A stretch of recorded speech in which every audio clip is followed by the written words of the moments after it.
everyone. Welcome to the December 9th edition of the TimeformUS Forecast. I'm David Aragona, and I was hoping to be joined today by my usual co-host, Craig Milkowski, but he's having a vacation coming up pretty soon. He'll be off for the next several weeks, and I know he's trying to get everything set ahead of that. So he was planning on joining us today, but had to cancel at the last minute. So we won't be hearing from Craig for the next several weeks, but I'll be hoping to have him back on with me in the new year. Though we do have a guest that'll be subbing in for Craig today. I'm excited to have Caleb Knight back on the podcast. Caleb, I think you last joined me sometime over the summer. I want to say it was for like the Belmont Derby, Belmont Oaks card, but I'm excited to have you back on today.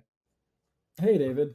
Yeah, excited to be back on. I think it was the Belmont Derby. I think I remember that was the Bolshoi Ballet race. I think the one he actually won while he was here. So yeah, that was a fun time, and appreciate you having me back on the show. Sorry, Craig couldn't make it.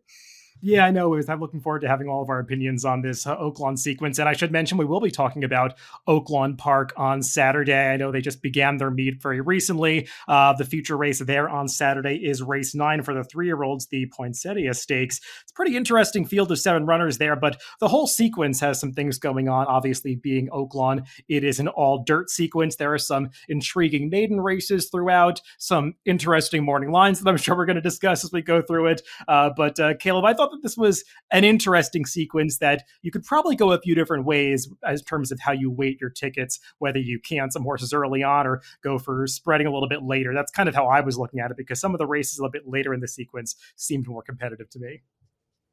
Yeah, I think I see it similar to you, David. I had probably some stronger opinions in the back or middle back half of the card. The beginning, they kick it off with an Arkansas bred 2-year-old, which is always an adventure. So I think it's going to be an interesting puzzle in terms of how to construct tickets and weigh your opinions to try to hit this. But I think it's a fun sequence. There's some pretty big fields, and I don't expect we're going to see any overwhelming favorites in the sequence. I mean, I'd be surprised to see anybody, even money or anything like that. So I think it's a fun sequence that should pay pretty decently if you manage to hit it. Let's start with that adventure of the Arkansas Maidens going 6 furlongs in race 6 that kicks off the late pick 5 sequence, as Caleb was saying. This could be perhaps the biggest favorite of the sequence. I know he's listed at 5-2 on the morning line, but the number 6, 110 Stadium, as I went through this field, they just kind of kept coming back to this horse as a real standout. There are a slew of first-time starters in this race, but as I was looking up the stats, they're not really for barns that tend to win first time out. At least that's the case for most of the trainers sending out debut runners in this field. And just seems like 110 Stadium is coming out of a pretty legitimate race at Remington last time. So as he moves to State Bred Company, he seems like the one you have to get around. I completely agree. That 110 Stadium is my top pick in here. I will have some other horses on tickets just because this isn't a race where I probably have the confidence to get too aggressive with a single or anything like that. But 110 Stadium ran a good race in his debut at Remington. The pace was on the slow side that day, and he closed from last to get up for second. A non-threatening second, but still a clear 4 lengths from the show horse. And the speed figure actually came back pretty strong in that race, especially given the level.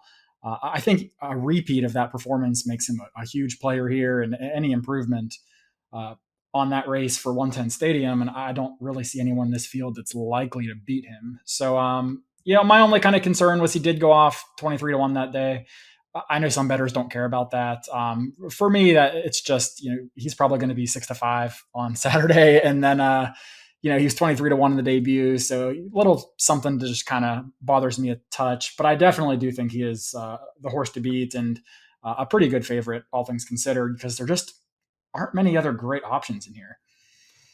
Yeah, I know for me, when I'm kind of assessing the chances of horses that I'm unfamiliar with, especially when I'm handicapping a circuit that I don't play all the time, you probably focus on Oaklawn a lot more than I do, especially through the wintertime. I'm usually more focused on other circuits, except on those big stakes days. So with races like this, I try to do some scrolling through the charts to see who horses faced and if races look legitimate or not. And you did mention that horse went off at 23-1 in his debut. And I agree with you that sometimes is a negative with first-time starters, but looking at the chart, they bet a horse horse down to 1-5 in that race at Remington. Actually, the horse that finished third, Kentucky Bourbon. And I was looking at the TimeformUS speed figures. He came back out of that race and ran, I think, 16 points faster in his next start, finishing third, I believe, in a stakes race. The winner came back and validated those numbers, regressing a little bit from a performance standpoint, but he validated the speed figure, and it just seems like a legitimate race. And when I watched it, he's a horse that basically hung on his left lead for almost the entire race. So you think maybe he has some room for improvement if he can work out those lead changes. The one negative I found with 110 Stadium is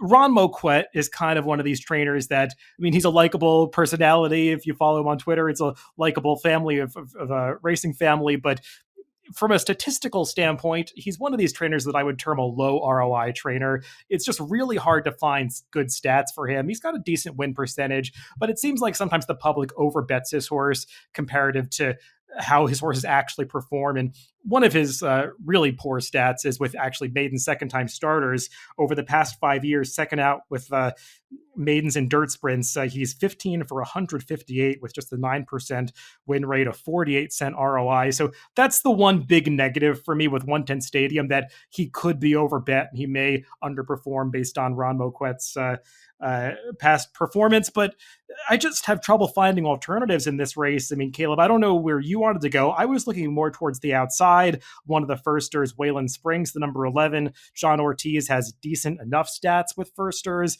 The Dam was actually a pretty good horse that raced mostly on some lesser circuits in Canada. I think she won 16 of 30 starts. That would be the firster that interests me most. But among the others with experience, I kind of had trouble latching on to anybody. Yeah, I did like Wayland Springs a little bit, who you mentioned. That's a shortly stable homebred, and they're a big staple in the Oaklawn racing scene. They always have horses in these state bred events, and they generally do pretty well. Like you mentioned, Ortiz is fine with first time starters, I guess. And he had a hot start to the meet. I think he had 2 winners from 6 starters, and I think 4 of them hit the board in opening weekend. So, he gets Ricardo Santana up. So I did like Wayland Springs a little bit. The 2 other horses I kind of gave a look to was the number 8 Peace Dog is another one of the first time starters. So I'm a little conflicted on this horse because the pedigree side of me doesn't like this horse, but the trainer has good numbers with first time starters. Last 3 years, he's 23% with first time starters with a positive ROI. He's actually 4 for 16 with a $4.25 ROI with first time starters at Oaklawn in particular. So, the trainer can get him ready to win first out, although I'm not super familiar with Ernie Witt. But unfortunately, Shady Grove only gets, he's 1 for 33 with his offspring running first time out. And none of the 7 siblings to have raced won their debut either. So a little mixed signals there. I'm probably going to let the price guide me a little bit for him. And then the other horse I did sort of have some interest in was the number 10 Street Commander. So this horse showed less than nothing in his debut, but I think going from a maiden special weight, turf sprinting at Keeneland into an Arkansas bred here at Oaklawn is a significant class relief, to say the least. The horse did no running that day, but he broke from the 12 post first time out. It kind of got shuffled to the back and then just never really had any answer. So I don't know if this horse really has any ability whatsoever, but getting onto the dirt here it was interesting to me. They would ship this horse into Keeneland to run on the turf and then bring him back to Oaklawn in the dirt. So I did a little bit of digging, and Al Cates is actually excellent going turf to dirt. Last 5 years, he's 18%. But if you just look at the last year, he's 4 for 8 with a $12.20 ROI going turf to dirt. So, there's probably 3 there improved workouts after that Keeneland race that seem to show that the horse has some semblance of ability. He gets Lasix here and gets onto dirt. So at 15-1, that's the horse that might be my price play in this race, but it's tough to make a convincing argument for anybody else other than the 6, I think.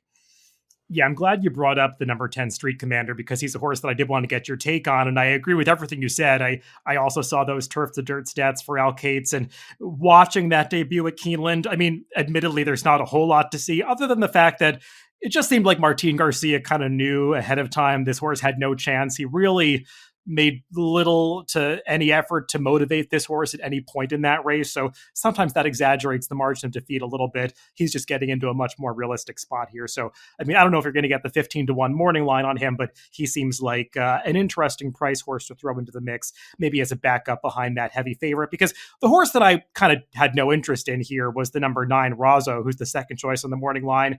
I know that on the surface of things, he's got kind of a similar running line to 110 Stadium. I just didn't think he was facing much at Hawthorne. And that was kind of a fast-paced race that fell into his lap. And visually, it just didn't do nearly as much for me as 110 Stadium's race. Yeah, I completely agree on you with Razzo. That's a horse. That's the one shorter priced horse that I'm not interested in. And I'm really not that interested in the number 12, Alo Henri. I was curious if that's a horse you should give a look to or not. Yeah, I mean, I guess he's at a relatively short price on the line because of the presence of Florent Giroux, but I didn't see too much in this horse's debut. Didn't seem like he was facing a particularly strong field at Delta. So, yeah, I was on the same page as you. I wanted to look for bigger prices among those with experience than that one. Okay, great. Yeah, that's not a horse that I'm interested in either, honestly. Things probably get a little more competitive as we move on to the second leg of this sequence, race 7. It's an optional claiming 80,000, going a mile on the main track. And a lot of older class horses in here, ones that have achieved some success in the past, running stakes races, but maybe some of them are on the downswing of their career. Others maybe are still holding their form well, but a really competitive affair. The favorite on the line is the number 3, Soderman. He's coming off a pretty good effort for him, finishing second last time at Churchill Downs behind South Bend. I've got to admit, though, Caleb, this is a horse that I've never been a big fan of. It just seems like he's one of these Steve Asmussen runners that so rarely wins for a barn that typically does get them to win. And if he's going to be a short price in here, I would want to look for some alternatives. Yeah, I completely agree. I really don't have any interest in Sonneman. He's a nice horse. He cashes checks, but he just doesn't really like to get his photo taken very often. And I think that's 3 wins from 18 starts, 8 minor awards. I'm probably not going to use him. He just seems like a grindy plotter kind of a horse that I'm probably not going to want to include, especially at 5-2. I actually ended up with a single in this race, which was surprising. And I don't think I'll get the morning line, but the number 6, Spa City, was the horse that I really liked at the 9-2 morning line. And he's going to be a single no matter what he gives off at for me, I think, although I don't think you'll get 9-2 on him. So the reason I sort of landed on the Spa City is just really based off that September 26th race at Churchill. So a number of the runners today exited that same race. The number 5 Beaver Hat and the number, number 4 Fact Finding. There it is. They both exited that common race, and any horse that was sort of near the lead that day backed way up. I mean, you can see where the number 4 Fact Finding, he was on the pace. He ends up running last by 17 lengths. Beaver Hat wasn't really on the pace, but tried to make a middle move and ended up running next to last by 16 lengths. Well, Spa City sat right on that pace, put away the other speeds, and was not embarrassed, running 4th, but only beaten 2 lengths. That was a pretty strong field at Trident Hill, Core Beliefs.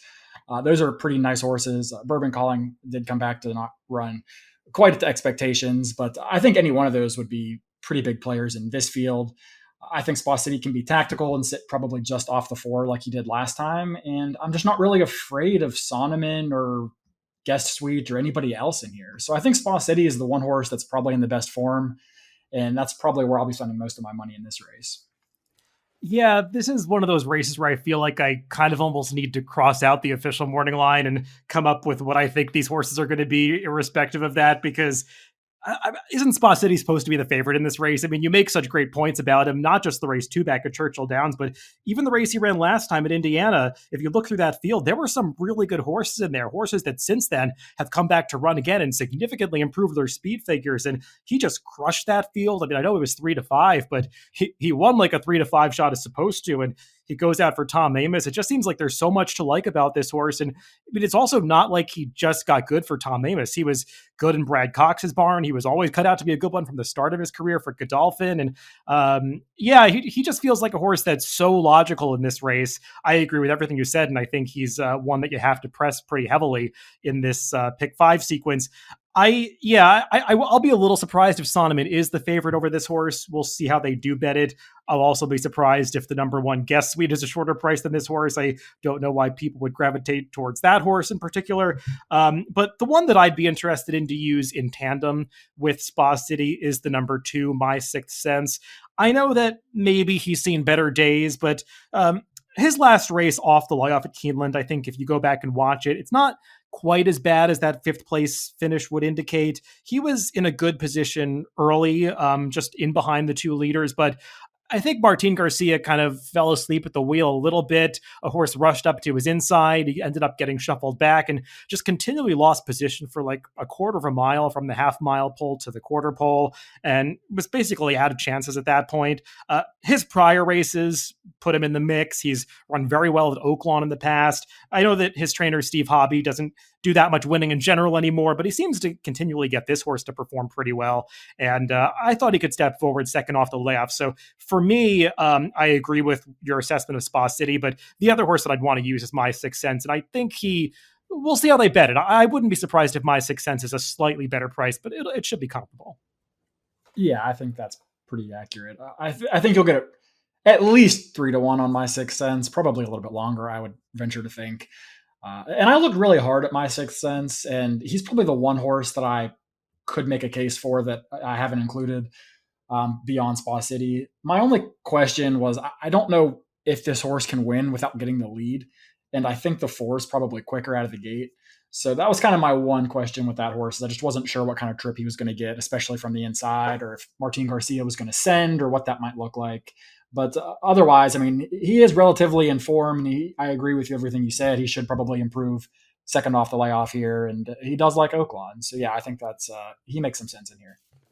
Yeah, I think that's fair. I would want to see him get ridden much more aggressively this time because in 2 of his last 3 starts, they've rated him. Now, maybe he's lost some of the early speed that he had when he was a younger horse, but you'd want to see him get ridden a bit more aggressively here. I do want to get your opinion on that likely speed, the number 4 fact finding.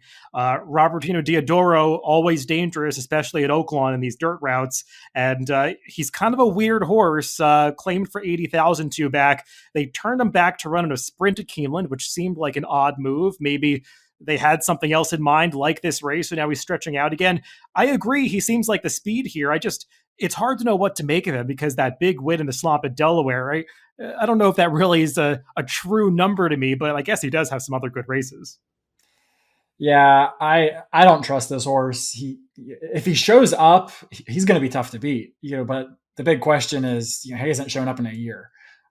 His 3 races in 2021 haven't really been very good. I mean, even if you can excuse the stakes race at Ellis where he kind of blew the start, he just hasn't really looked like the same horse now. He is 7 years old. Oftentimes when these older geldings start to go sour, they go sour pretty quick. He might just not really want to do it anymore.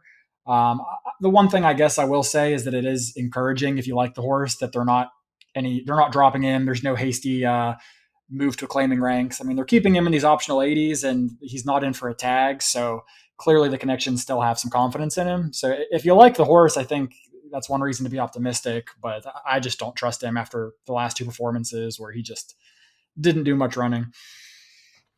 Yeah, I don't trust him either, but from a pick 5 standpoint, I'm kind of looking at this race as horses that I think can win it, not necessarily horses that I think are going to hit the board. And he's just one of these all or nothing types that he can run off the screen or he can be nowhere. And a horse like that, that's not going to be among the favorites, I want to include him somewhere. And I mean, I just can't get past Robertino Diodoro's stats in dirt routes at Oaklawn. You could look up the numbers any way you want in Formulator. He just has a consistent positive ROI in these kinds of races. So I'm always afraid of these horses and I wouldn't want to let him beat me. So I can't endorse as my top pick or anything. He's just one that I would want to use defensively. And I think it's okay to say that because he's going to be somewhere in the 5 to 6 to 1 range, which seems fair. Yeah, absolutely. You get paid to take that risk, I think. And I think that's a completely valid take here. Let's move on to the middle leg of the sequence, race 8. It's another maiden event. This one's a $40,000 maiden claimer going a mile on the main track. And It's kind of like the ex Gary and Mary West race because you've got a few horses that were purchased for large sums of money by the Gary and Mary West, and they've wound up in different barns. One of them was claimed away. A few of them are dropping here. One of those that's likely to be the favorite is the number 5 Fan Club, who's dropping for Brad Cox.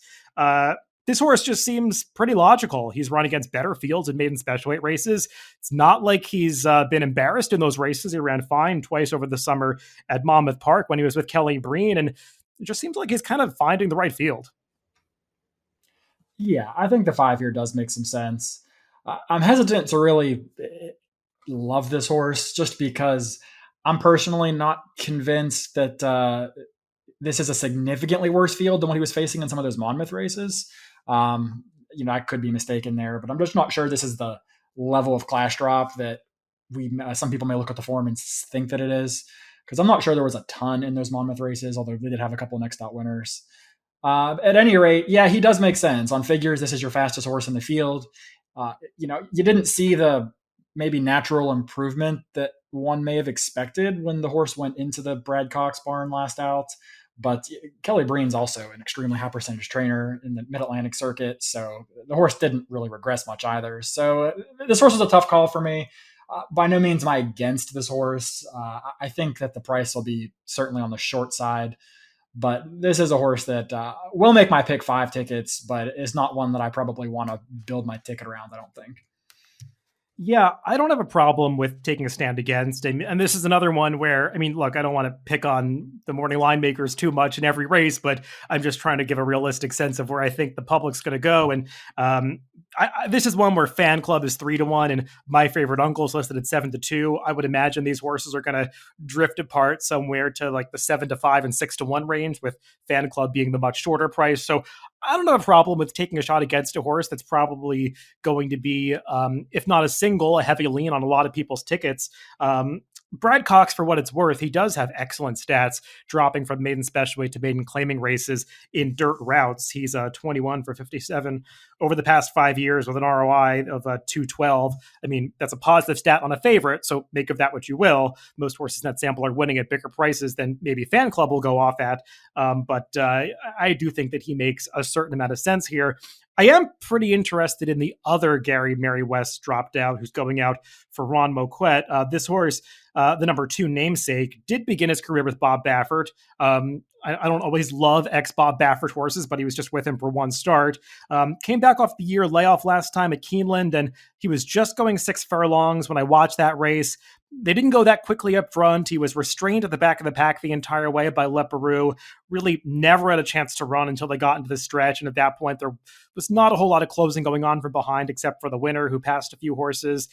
On the dam side, this horse is bred to run all day. He's got a lot of stamina breeding, so I like they're finally getting a chance to go long with him, and I think they're dropping to the appropriate level to do it. So at a better price, I'd be more inclined to go for him and kind of use him in equal strength with Fan Club. Yeah, I have no problem with that at all.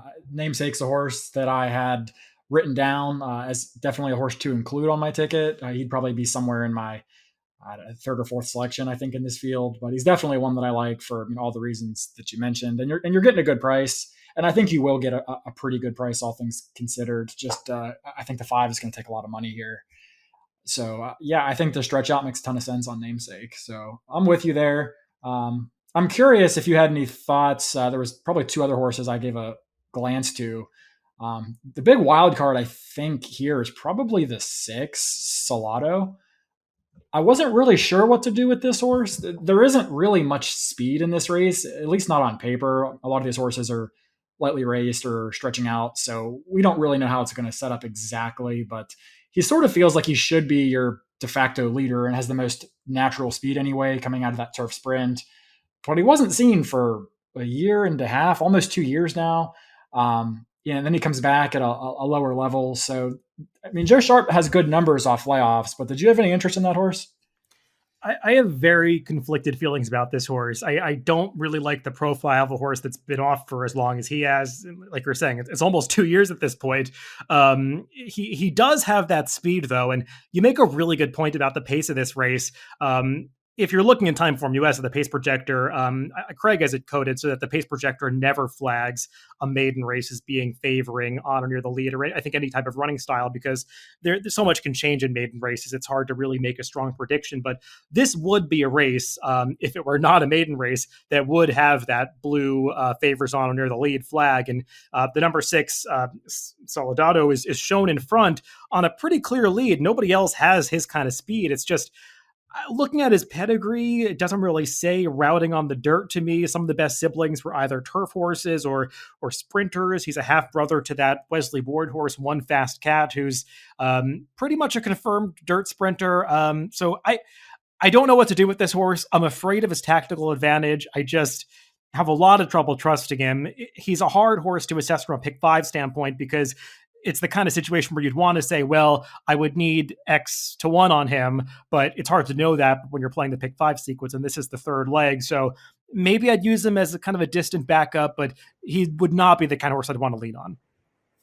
Yeah, I completely agree, and my confliction was what led me to ask because it's a tough horse to figure.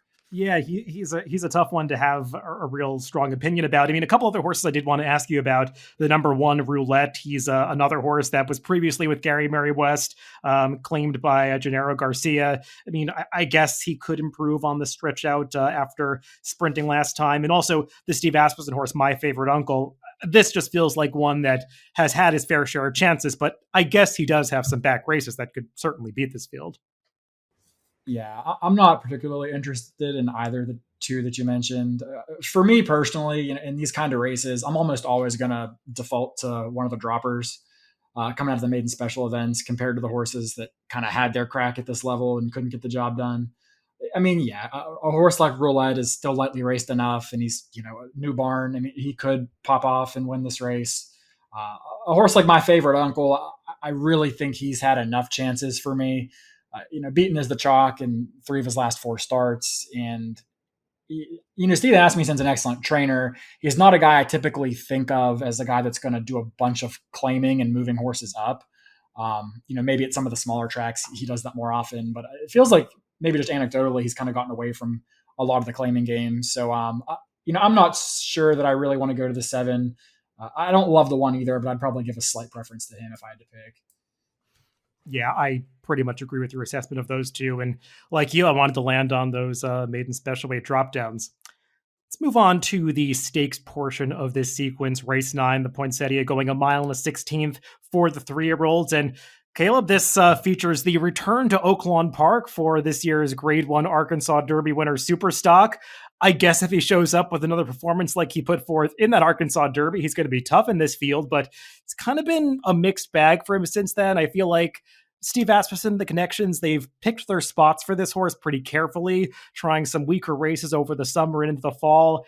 I have trouble getting a real sense of where he's at this point and if he's taken a step forward. And I feel like he might have to win this race. Yeah, you completely hit on my big issue with this horse, Superstock. And that's just that he doesn't really seem like he's improved at all since that Arkansas Derby effort.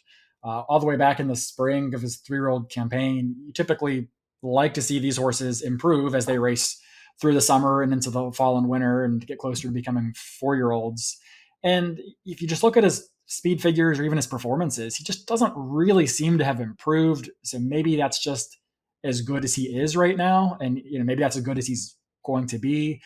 I agree they pick some conservative spots to run him, and he's actually gotten beat by one of today's rivals in a couple of those spots. So, I guess if he shows up with the Arkansas effort that he's a player, he's a player here either way, but I guess that would make him a pretty strong contender. But I also tend to think that maybe, knowing what we know now, that Arkansas Derby may not be the race that we thought it was at the time. Yeah, for sure. It was not one of the key prep races, I think it's fair to say, in retrospect. And frankly, I was not that impressed with Superstock's last race at Zia Park. That was not the strongest field, let's say. He went off at 1-20 that day. And I mean, Irad Ortiz did come in to ride him, but it's not like he had no job to do on this horse. He had to get into him a little bit to beat that inferior field. So yeah, I don't know what to do with him. of the horses that are coming out of the Oklahoma Derby, which he participated in two back. Same thing for Flash of Mischief. I guess you could make the argument that Superstock ran the best race of the three coming out of there. He hopped up at the start and was somewhat compromised by that.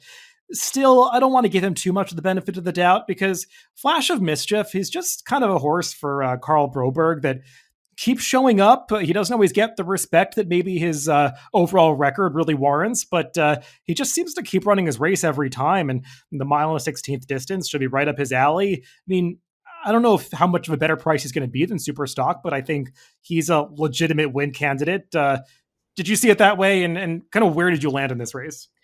I did see it that way. I think Flash of Mischief is your likeliest winner in this race. I don't know what the odds will shake out. They'll probably be similar between him and Superstock. I would probably think just due to the connections and the Arkansas Derby, Kentucky Derby on the resume, those horses always take money. So Superstock probably does go off favored.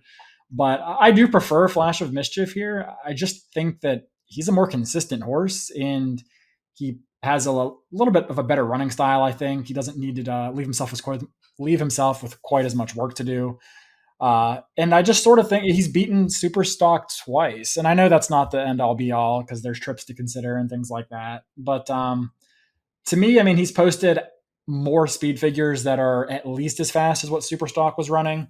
And he seems a little more consistent and he doesn't get the respect. And I think that's probably due to the fact that he does most of his work at some tracks that bettors may, get away from a little bit, like Delta and Fandle and Prairie Meadows. But I think that the one time he was in against the big boys at the Amsterdam, I think he showed that that his form is legitimate. I mean, Jackie's Warrior trounced that field by 7 lengths, but Flash of Mischief was only beaten a length by Drain the Clock and Crowded Trade, who were both very legitimate horses, especially Drain the Clock's a very proven horse, albeit probably more sprinting.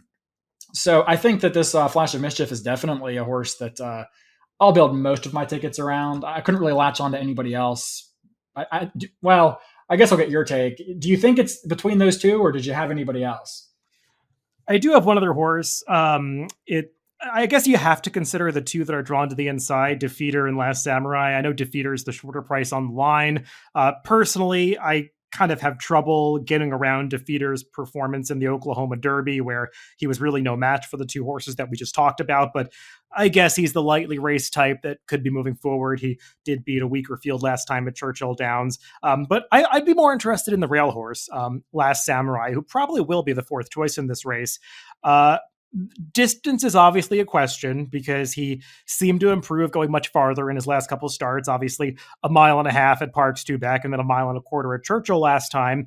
But I want to give this horse some credit because when Dallas Stewart put him back on dirt recently, he just seems like a different horse than we saw on dirt going all the way back to the springtime. He actually was in that Arkansas Derby along with Superstock and was no match for him that day, but it feels like he's really matured in the past 6 months or so, whereas I wouldn't say that about Superstock. And that race that Last Samurai ran two back in the Greenwood Cup, I mean, that was at Parks. That was a stakes at Parks that featured a lot of Parks-based horses that, let's just say, you would only expect to run that way at Parks, including the winner of that race.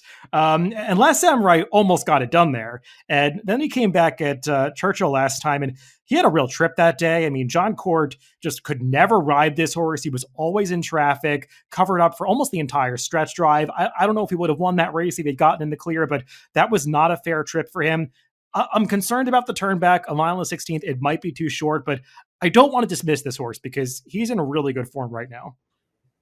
Yeah, I'm happy that you brought up Last Samurai because that's a horse I have marked down as it's kind of a question mark in this race because I watched the last replay of that trip that you mentioned and it was a rough trip. Like you said, he had a lot of trouble that day.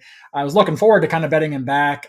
I just don't know if this is the spot. I guess that's my question. Like you mentioned, I think you just need to decide if this horse has improved with age and maturity, and those last two races are just the fact that this is a horse that has gotten better, or is he just better going longer into the distance, really bring out those two performances? So I think in a pick 5 standpoint, this horse, like you mentioned, is probably going to be fourth pick.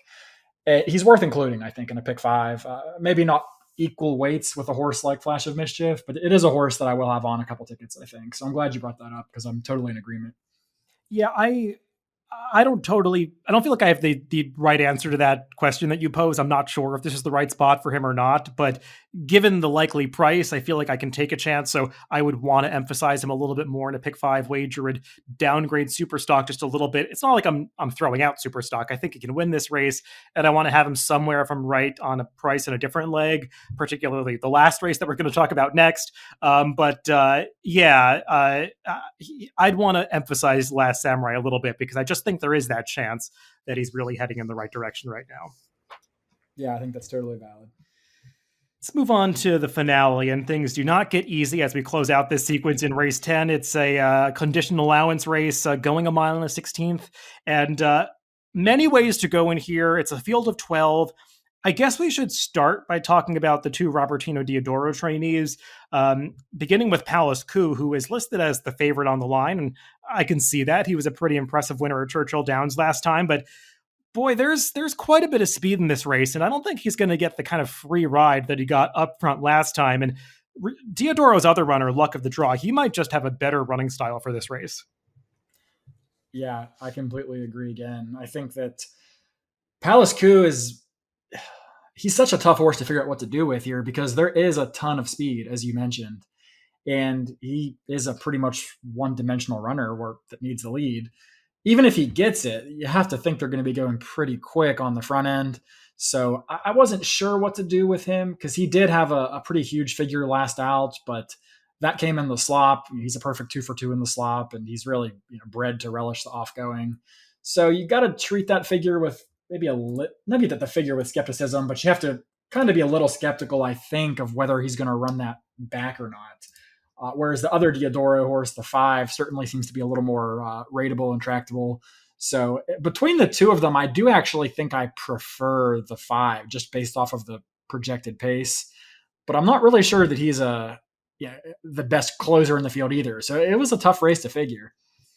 Yeah, we agree about those Diodoro horses, and I do want to start by talking about them because I keep harping on it. Diodoro, I'm always afraid of him in these types of races at Oaklawn. It just seems like whether it looks at it on paper or not, he gets these horses to overperform quite a bit of the time. And it's kind of funny with these two. Before either of them landed in Diodoro's barn, they actually ran against each other in different stables at Del Mar on September 6th. And Luck of the Draw beat Palace Coup that day, and clearly they've gone in different directions since then from a barn standpoint and from a form standpoint.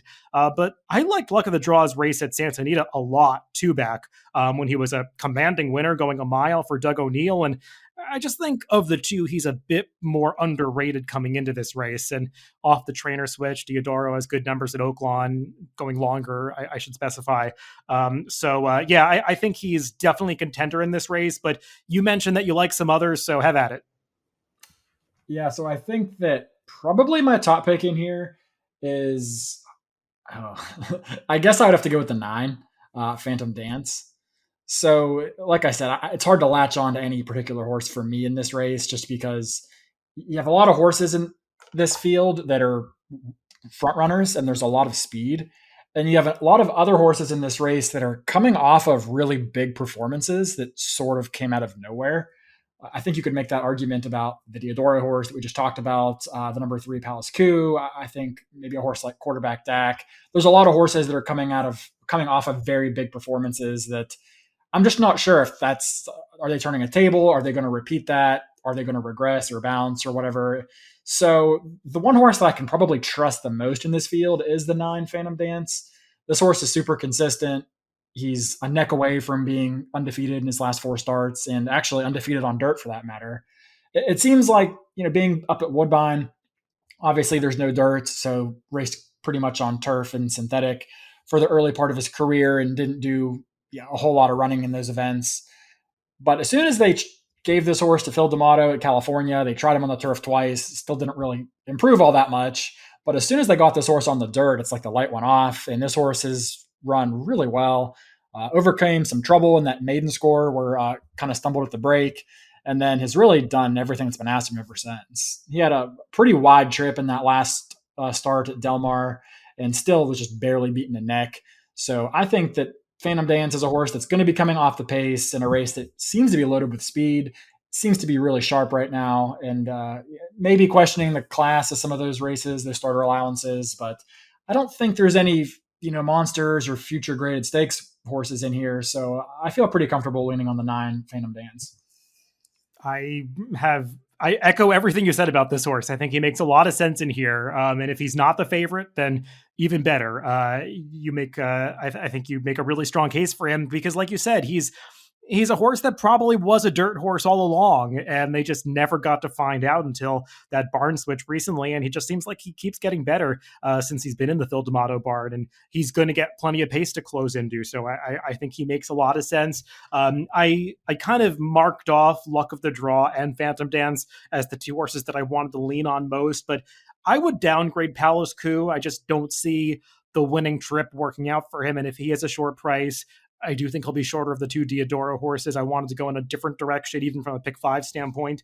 I agree with what you said, even about the number 1 quarterback, Dak, who I don't know where that race came from last time, but he got a favorable pace setup that day, and it's not going to happen here. So I want to look for some bigger prices to kind of use as close backups in a pick 5 sequence, not as my A horses per se, but as my B horses. One of them would be the number 8, Mr. Tip, who I just think fits this race really well from a pace standpoint. Doesn't have the speed figures of some others, but he just seems pretty consistent for Mike Maker, and I think he's going to get the right kind of pace setup here. And he's arguably coming into a slightly weaker race than when he ran against Ducal and Cody's Wish and Thomas Shelby. So I think Mr. Tip makes a certain amount of sense. And the number 10, Amongst Friends, just kind of lost all chance at the start last time. He hopped up a little bit in that Palace Coup race that was just totally dominated on the front end in the slop at Churchill.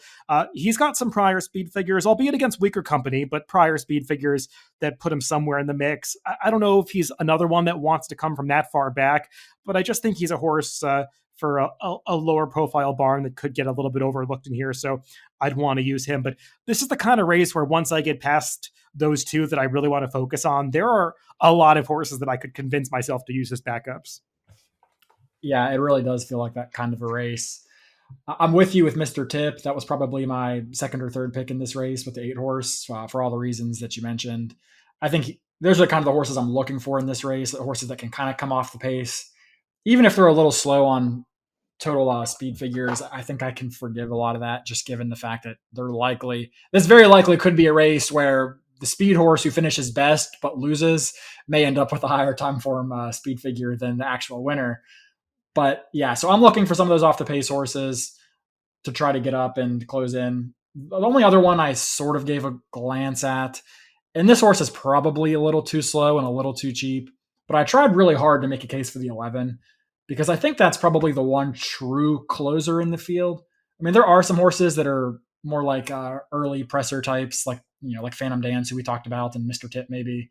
I think Gigging is an absolute stone cold 1-run closer, and it does have a couple of races at this level that make him competitive. I mean, he's sort of tailed off a little bit in his last race here. Now gets into a new barn.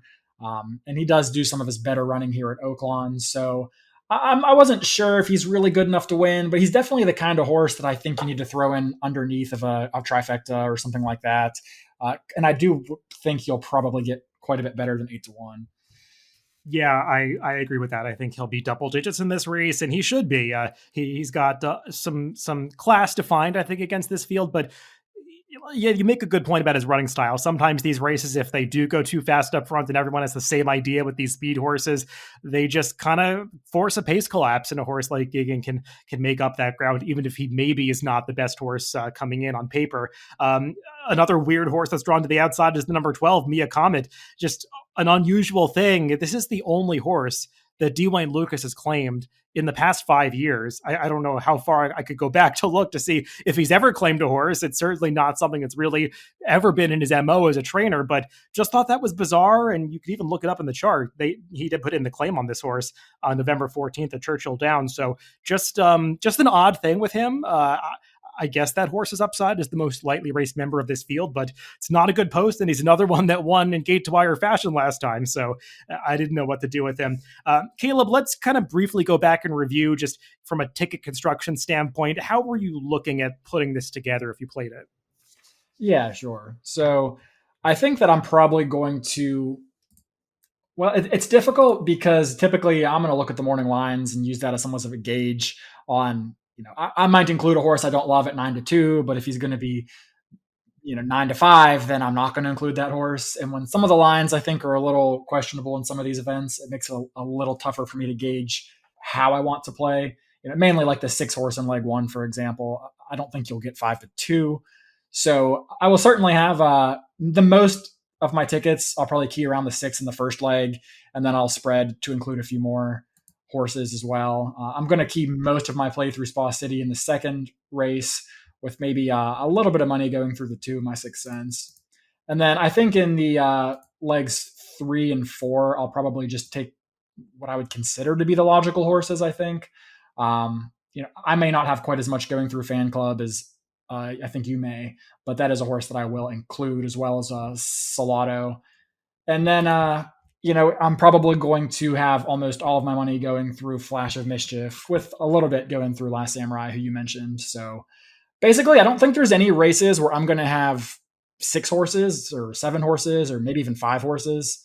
But I think that I could probably get through each race with 1 to 3, and then I'll just press on my stronger opinions with horses like Spa City, with horses like Phantom Dance in the last race, and then the Maiden in the first race, Stadium 110 Stadium. Yeah, I think we generally have the same kind of ideas about this sequence. There are probably a few places that we differ in the first leg. I just kind of, even though I don't love doing it, I feel like I kind of have to lean on 110 Stadium, who will be the heavy favorite. He's the kind of horse that you either have to lean on or take a bit of a stand against. I wouldn't want to have a lot of play going through other horses in this race along with him. So I'd use some of the other horses we talked about as C's from doing kind of an ABC structure. The 8, 10, and 11, I think they're all horses that I would want to use as backups. In race 7, I would kind of press Spa City and My 6 Cents in equal strength. Those are the 2 that I really like in that race, and I would use Fact Finding as my main backup. The 8th race, I'd use Fan Club as an A along with Namesake. Namesake is going to be the better price, but those are the 2 that I'd really want to push. And then I would use probably horses like the 1 and the 6, Roulette and Salado, as distant C type backups. In race 9, the stakes, I'd be leaning towards making Last Samurai my only A, and then Flash of Mischief and Superstock as the Bs. Even though I like Flash of Mischief more than Superstock, I feel like pressing Last Samurai is going against the grain enough in the sequence where I feel like I'm going a little bit with the grain too much in other races that I want to kind of make that move in the stakes race. And then the last one, I would just try to spread and use as many horses as possible, as mostly A's and B's, with the 2 that I would lean on most heavily being Luck of the Draw and Phantom Dance. Yeah, this is a sequence that, to me, it could pay enormous, but there's also, I think, a pretty reasonable chance that if you get horses like 110 Stadium and Spa City and Flash of Mischief or Superstock, I mean, you could be looking at a pick 5 that you'd want to have multiple times. Yeah, I felt the same way when I went through it. As I got through the first 3 races, I was like, oh, maybe I chose the wrong sequence. This could chalk out a little bit, but I think things could go a little wacky in the last 2 races. We'll see, especially the last race. I think a lot of different things can happen, and we talked about a lot of horses there because it is that kind of race. I think there are different ways to go, and you'll want to find a price, either if you're playing that race horizontally, vertically. It's just one where you want to shop for a little bit of value. So Caleb, hopefully we gave out some good opinions. I really appreciate it. I want to thank you for coming back on the podcast. Great job as usual. Oh, thank you so much for having me. It was a blast, and looking forward to Saturday. All right, everybody, thanks for tuning into this episode. As I said, we'll be missing Craig for a little while, but he's likely to be back in the new year, so look for his return in a few weeks. I'll be putting out a few podcasts over the next few weeks to kind of fill in the gaps. We'll take a bit of a break for the holiday, but I'll look to have at least one guest on next week, probably to do some handicapping for the forecast, so stay tuned to that. I'll probably put something out on Twitter about that. But again, thanks for listening this week. Remember, you can always catch these podcasts on DRF.com, Spotify, Apple Podcasts, and YouTube, wherever you get your podcasts. podcast, just make sure to subscribe to the Daily Racing Form channel. Thanks for tuning in, and make sure to catch next week's episode of the Timeform US podcasts.